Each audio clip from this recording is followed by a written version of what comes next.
Welcome to Western Tai Chi Chuan's discussion of Tai Chi boxing, uh, training to obtain the Supreme Ultimate Fist. The picture you see here comes from the Persian or Vedic idea um, of the Dzogchen path, which is a path of embracing one's nature to find transcendence. My path is a story that is akin to this or can be spoken about it, and is very important. The knowledge of this story is very important to me.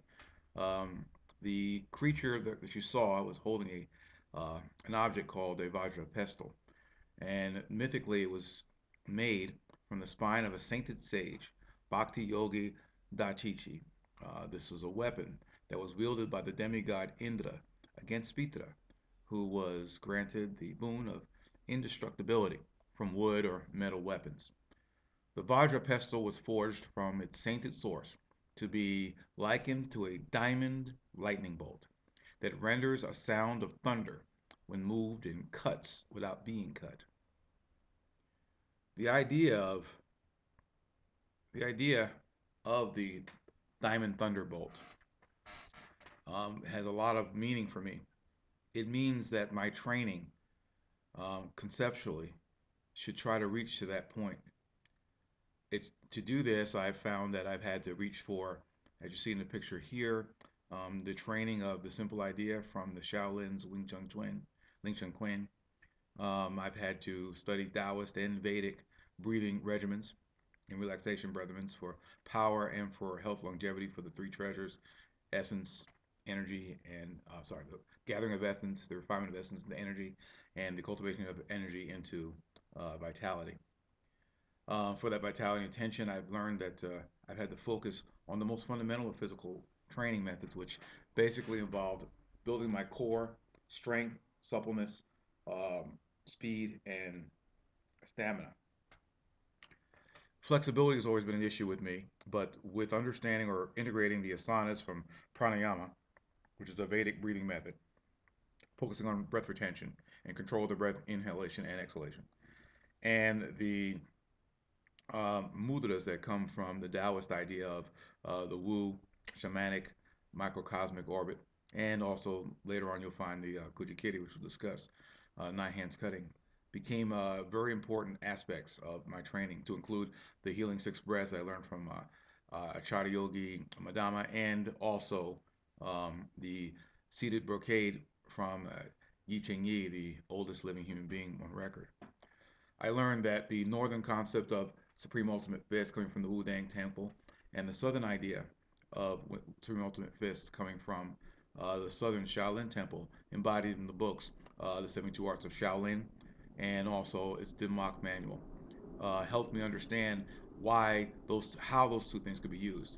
For the Wudang, it was always Wu Mengzi. Besides the basic treatise, it was always Wu Mengzi's um, annotations on the 81 postures and 9 songs of Tai Chi, basically for the Yang family.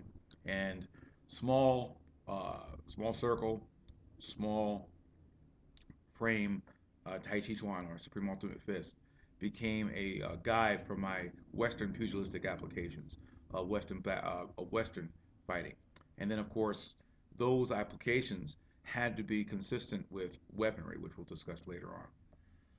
I found that with the Wudang arts, the Neijia arts, it was really important that I had to um, move up, down, back and forth, left, right, and round.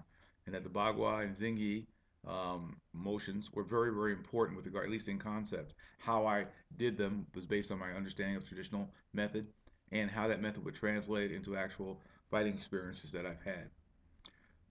Taoist mudras, which are hand postures, and Vedic asanas, which are seated postures, go together very, very, very well. And the idea that the only distinction that I found was that the Taoist method ensures, or at least focuses on longevity, and the Vedic method focuses on martial power. The two are necessary because you need time to get good at anything in martial arts, because we have to go by the 10,000 hour rule, and each time you find something that you actually have mastered, new things come up. And then the power aspect is the idea that once you do it, as long as the mind is working properly in the five character secret, which is calm mind, continuous breathing, unified movement, unified agility, intrinsic strength, and through grounding and circle point method that you've mastered, silk reeling, and concentrated spirit. Once all these things are done, you're good to go. I also found that the Western, so the traditional ways of training were great, but for building core, nothing was better that I could find than using my Pilates ball and coupling it with my seated yoga asana postures. Later, you'll see me actually use other types of training methods, which are the Persian Gada for circle point muscular development, big structural development, and physical structural development, and also the brass rings used in a Vedic manner that is known today as a training method for the Tibetan monks who have Vedic training methods coming from the techniques of Vajra Mukti. I found that when I studied the Wing Chun techniques for years and then finally studied it formally, I found that there were things that I needed to know. I found that mostly the most thing I needed to know was that it was very important that I understood the 72 arts of Shaolin conditioning methods because they apply directly to the techniques that were used, at least in the basics of Wing Chun. Wing Chun being one of the more deadlier arts, and with the method that I use today, um, conditioning my body pugilistically through the Western method. I find that boxing or Western boxing, pugilism, modern pancration gets me to my target, bridges the gap very well, is the best, and protects my most volatile areas while moving. I found that the meditation aspects of Vedic and Taoist meditation efforts allowed me to focus and concentrate, otherwise to raise spirit and concentrate it. I found that the Tai Chi helped me to uproot, and that the pugilism helped me. Sorry, the Yang. Sorry, the Wing Chun helped me to penetrate and unstructure. Um, the last technique or last picture you saw was of the warring Vajrapani, and the warring Vajrapani basically is not about a volatility, at least with regard to unleashing it fully, but being able to understand it, direct that power to allow an individual to control those things about him, which would destroy him in deference to or in opposition to his purpose. Um, this is very important. It's important to understand that martial arts, or at least fighting, may be what we do, but it's not who we are. We do it to find out who we are. I find that some of the things I've heard before with regard to circular and linear movements, whether they be conceptual or physical, actually literal, that these concepts, in all their beauty, are always strong. They're applicable to the situation based on your experiences and usage, whether it be an internal conceptual thinking way of thinking or be an actual physical application. The circle and the point, the idea of being sunken, centered, circular, rhythmical, rhythmical and calm are very, very important. The object you see in front of you is the Minotaur Rigpa, which is basically my nightmare realized. My biggest fear is coming from within, with regard to close quarters combat and my ability to be able to transcend that. And through that, I found that the importance of brass ring training for my pugilistic strength, and later on you'll see Gada training, became very, very important because there I had to find out, or at least master my ideas of integrating Wing Chun Kuen with Western boxing and being able to make it work. But once I did work, I found out that in order to make sure that I was healthy, I had to follow the ideas of the Yellow Emperor's acupuncture guide, medical guide. Traditional Chinese medicine with regard to everyday preventive medical use was very important. Learning Tom Bissio's herbal remedies and acupuncture, acumassage remedies for combat sports injuries or preventing combat sports injuries were very important. The idea of pole standing to promote not just seated microcosmic breathing, but also macrocosmic breathing to produce the three treasures were very important. I found that with all these things that when I didn't really need a partner. If I had the right equipment and the right knowledge, and I did enough research, that the training equipment that I had were partners enough. Given the fact that the animal that you saw in the not a minute ago, the black lion, that animal acts as a guide for me. It's a guide for a destination. It's based on Pranishitnam Kanishitnam Pratati Prashitanamo Sohan Shivaham, which is what directs my eyes to its desired object. The power of that power I bow to with folded hands, because the power of that power I am. And the karma that comes from that, like the Cundi symbol you saw there, um, the power that comes from that realizes that I have the power within me to mold myself into what I wish to be. And my goal, of course, is to be able to be seen not as predator or prey, but as a means or a medium, a fulcrum for the great things between heaven and earth. I talked before about the nine hand cuts and about their power, the power of healing. They cross all borders and they really work once you learn to coordinate breath, mental disposition and posture, and coordinate mudra hand posture and seated posture. When everything is working right, it's like my teacher said, it's like a coupler. When the numbers are right and the body is right, it's like a coupler. Everything falls into place and things move. Only when you're ready, only when the discipline is right, only when you're empty enough of un of undirected passion, where you're able to find the medium or the balance, sometimes between peace and rage. Um, Martial arts is a path, and the pugilistic path is my path. And one of the reasons why I put this video out is, I'm putting it out there, is not just to show my training method, which of course is mostly at home. I at home. Is to basically come up with to let people know that you can train at home. Once you have done all the training in the dojo or the Kuen, you must train alone. You must do your own research. If not, then the wrathful Vajrapani, or the wrathful volatility that is within you, will come out of control, and you'll be directed in a way that just is not correct, or at least not correct with regard to trying to reach your goal. I was talking to my friend Damon Mitchell, who is a Sifu. He's a Taoist, and he's a Taoist teacher, very very gifted, and he told me that the problems with the malfeasance with regard to the operation of the body, mind, and spirit is mostly based on the way one takes care of oneself. The continued balance between those forces of softness and hardness, of yin and yang within the body, and knowing how to do that. It's a science. Everything with regard to the martial way is a science. And it's science built on the foundation of knowing thyself and being true to that knowledge. And once that happens, things work. I now train, or at least train people. I have students who are at the YMCA, and they're learning the basics of this style.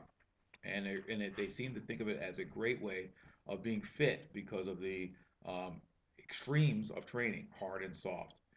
And what I'm finding out with other individuals who are more traditionalists when they speak about it, I find they just don't know that Tai Chi boxing is a fitness thing. It is a way not just to become, once you have become internally fit, otherwise you don't get sick. Your bones and joints are working at the optimum level of your age group and peer group, or beyond that.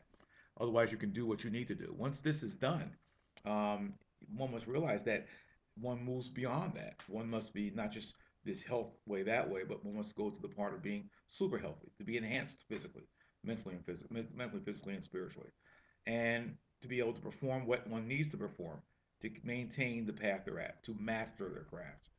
Martial arts is a way of life. It's a way of life based on the unarmed or armed combat that begins with the effective usage of the spear, the sword, the shield, and the armor. The internal aspects and external aspects of training allow one to become like armor in relevance to what they need.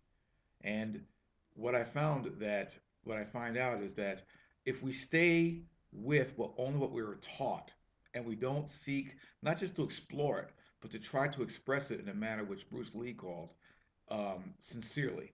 Otherwise, knowing self well enough to understand that if this method is going to work for me, and if I'm true to its purpose, then I am the balance, or I am the fulcrum between harming and healing.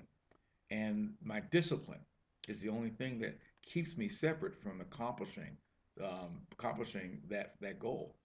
And that's why I put the video out. I'm putting this video out for individuals who don't realize how important that real, true, not just spiritual warrior goals are, but also warrior scholar goals are. And once the warrior scholar is awakened and used, and once one is diligently training, one is actually compelled, and should be compelled, not just to break away, but to understand and honor the training that was given to them traditionally, whether it be from a Eastern or a Western source, and then to express that in a sincere manner, otherwise in a manner which is personable to them. Principles notwithstanding, one should never break that which always works, but one should always explore that which expresses what's one's most inner attitude and belief system. Tai Chi Chuan is a martial art.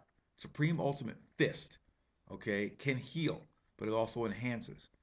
And Tai Chi boxing, in the way that you're seeing it here, is a Western interpretation of some of the more Eastern and one of the more graphic and notable Eastern and Western pugilists in the game who have written treaties, who are professors of their craft.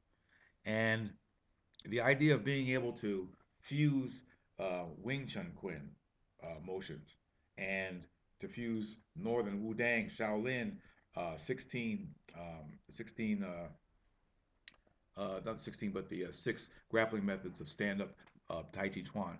And then to make sure that you put in your own words the 13 offensive and 13 defensive methods, which are warding off, offensive methods or warding off, rolling back, pressing, pushing, splitting, grasping, 7 stars, which are the head, shoulder, elbow, hand, hip, knee, and foot strikes, and the 13 defensive methods, which are it's a combination of merging Eastern elemental steps with Western boxing movements.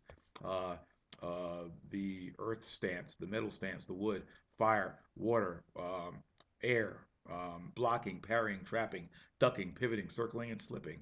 All of these aspects of martial arts are extremely important. And whether you have a weapon in your hand or whether you're unarmed, they still must be used and still must be done, and they still must be mastered. As a matter of fact, if not, then the armed response, the unarmed response, will not be adequate.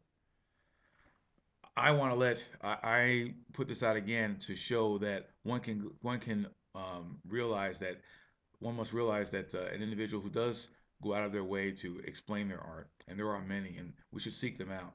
Guys like Tom Bisio, guys like Dr. Jerry Allen Johnson, with his Qigong, Tom Bisio with his combative sports medicine guides, Kadi Madama with her yoga for the mixed martial artists. These are very, very important goals or beginnings to Western masters learning how to take what they've learned from the East and from the West, and merge them together. Um, I guess one of my biggest gifts to that world, to that effort, small but my own way biggest, is the Minotaur Rigbo, which of course I explained what that's about for me, and of course my usage of a Western weapon known for fiction, but indeed it's actually something that's the best balanced weapon I've ever found, and that is the batleth, which is a bladed shield. This being said, I just want everybody to realize that Tai Chi boxing, okay, is a pugilistic method that heals and harms, and that we must embrace it as a martial art and not just something that we do casually, because it's more than that. Then again, it's only limited by one's imagination. This is Ji Singh with Western Tai Chi Chuan. Bye bye.